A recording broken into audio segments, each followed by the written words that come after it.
it is incredible, actually, when you realise that our empire based on hard military power is essentially replaced by soft power, and Britain today has the most soft power in the world. We are the world's leading global soft power, and you see that most especially in terms of our creative industries and our content that we provide for the rest of the world, and other things, you know, whether it is our content providers, whether it's the BBC World Service, whether it's our universities, whether it's our advertising. We are the number one soft power, and it's interesting that our soft power today has the same reach as our hard military power did when we were the world's biggest empire. But so what did all of world history lead to? You can see a little teaser there. The answer, it led to Big Brother. And here we have, obviously, the first transgender winner. Don't know how many of you remember Nadia. We have Pete, who had Tourette's. And here you start to see how Channel 4 start to change the way people perceived diversity. I don't want people to think that this is all just about being good, do-gooders. It's about being good for business.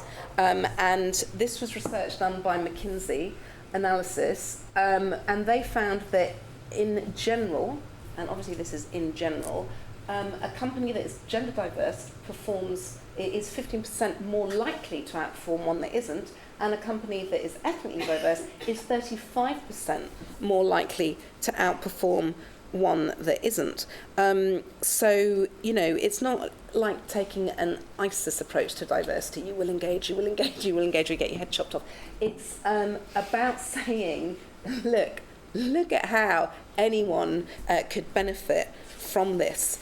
So let's assume, just for the hell of it, that you are totally up for this diversity gig. I mean, I know you are, because you wouldn't waste your evening, and I hope it isn't going to be a waste coming here if you weren't. So thank you for that in the first place. And let's assume, just for the hell of it, let's assume that you love your job. And also, just for the hell of it, let's assume that you are totally brilliant at it. All right? Okay, so you're passionate about your job, you're excellent at it, therefore you are a leader, or you're born leadership material. Well, you may be leadership material, but you're not a leader, because just loving your job and being good at it doesn't make you a leader. So I think it's interesting to then think about what does make you a leader, because if you have those two characteristics, passion and skill, you can still lead your organisation off a cliff. I'm really glad I remembered that link, because for a while I was just staring at that thinking, what the hell did I say there?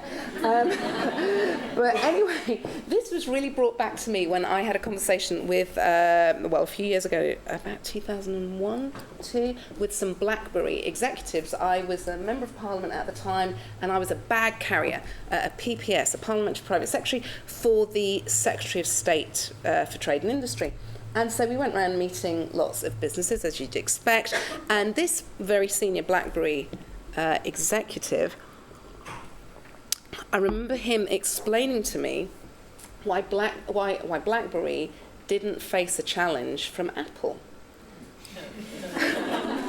Because, as he explained, and it seemed absolutely perfectly common sense to me at the time, he said, you know, BlackBerry users, who then were the lion's share of the market, they would never give up a keyboard for a touch screen, because they just couldn't do it. And I was like, yeah, he's absolutely right. You know, I've got a BlackBerry, and I can't do it otherwise. I can't text. And so what's strange, though, is that he had explained how, you know, they were always going to be market leaders, and I had absolutely bought into that. And then, and for a while, I had a BlackBerry and an iPhone, because I had an iPhone because I was like, well, that's the future, isn't it? And I had a BlackBerry every time I had to send a text. It's a bit embarrassing. And then I had kids, and I couldn't waste that much money, so I had to choose. Obviously, I chose the iPhone because I was like, that's the future.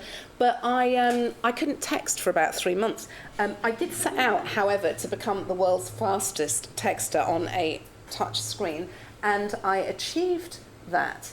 And what was really funny, though, is that then Siri came along, and now the problem that I had, and the problem that the BlackBerry executive staked his company's future on, doesn't even exist anymore, really. I mean, I just say what I want to text to Siri, and there it is. I admit it's a bit of a problem if you haven't got Wi-Fi, but still, the point is, things change. You can easily lead your organisation off a cliff, and quite often it's because people are asking the wrong questions. And it's not, am I doing this job right? The question you need to ask yourself is, am I doing the right job?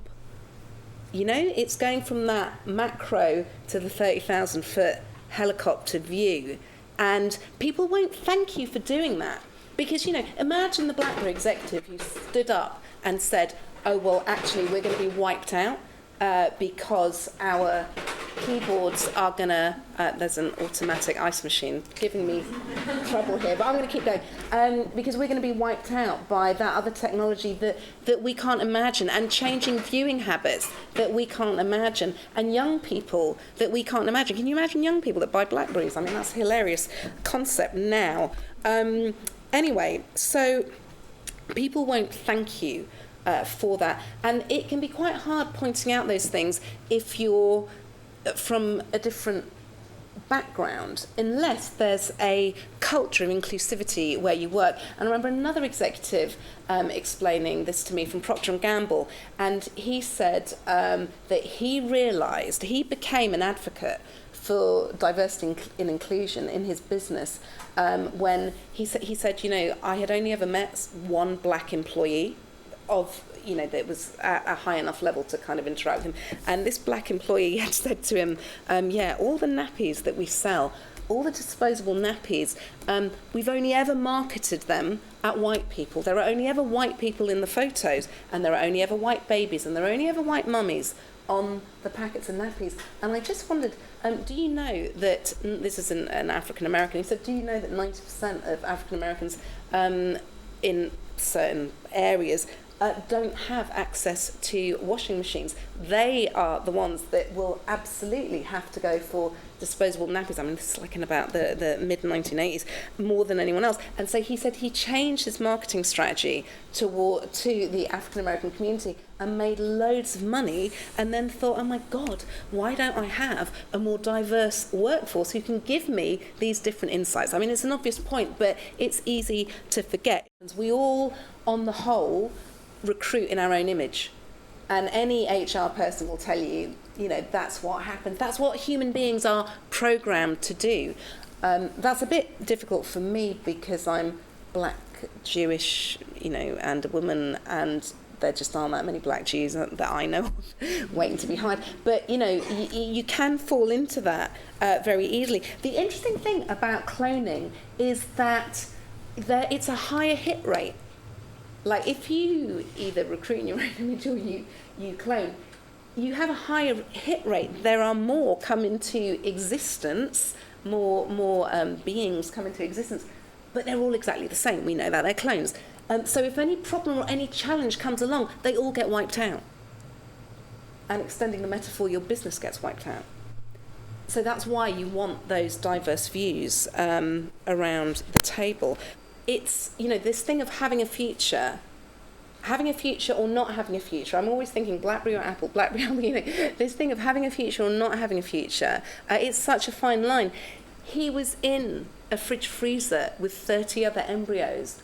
All the rest of them have gone into the bin.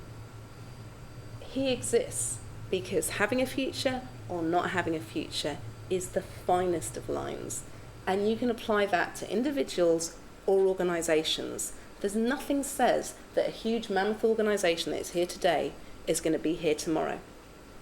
And so anyone in any company, if they're worth the salt, will think, well, what can I do to make sure that I am outperforming other companies? And one thing you can do is to be more diverse. Diversity of thought. Start with diversity of thought if that's the easiest thing.